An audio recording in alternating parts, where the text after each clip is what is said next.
தயிர் வாழைப்பழம்லாம் சாப்பிட்டா சரி பிடிக்குமா டாக்டர்? எப்போ பாரு தண்ணியிலே விளையாடணும்னு சொல்கிறான், மழையில் போய் நனைகிறான். இப்போ கூட பாருங்கள், அதனால் சளி பிடிச்சிருச்சு. Hi, I'm Dr. Bowlin, Pediatrician from Chennai. ஓபிக்கு வர பேஷண்ட்ஸ் எல்லாம் குழந்தைங்களை இப்படி கம்ப்ளைண்ட் பண்ணிகிட்டே இருக்கீங்க, தண்ணியில் விளையாடுறாங்க, மழையில் நனைகிறாங்கன்ட்டு.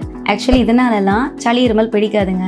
ஒரு வைரஸோ பாக்டீரியாவோ நம்ம உடம்பு அட்டாக் பண்ணுறப்ப மட்டும்தான் நமக்கு கோல்டு காஃப் எல்லாம் வருது. இப்படி அது கொடுத்தா சளி பிடிச்சிடும், இது கொடுத்தா சளி பிடிச்சிடும்னு ஹெல்தி ஃபுட்டெல்லாம் கொடுக்காம அவாய்ட் பண்ணிடாதீங்க. இந்த ஃபுட்டுனால சளி இருமல் பிடிக்காது. For more updates, follow Teddy's health hub.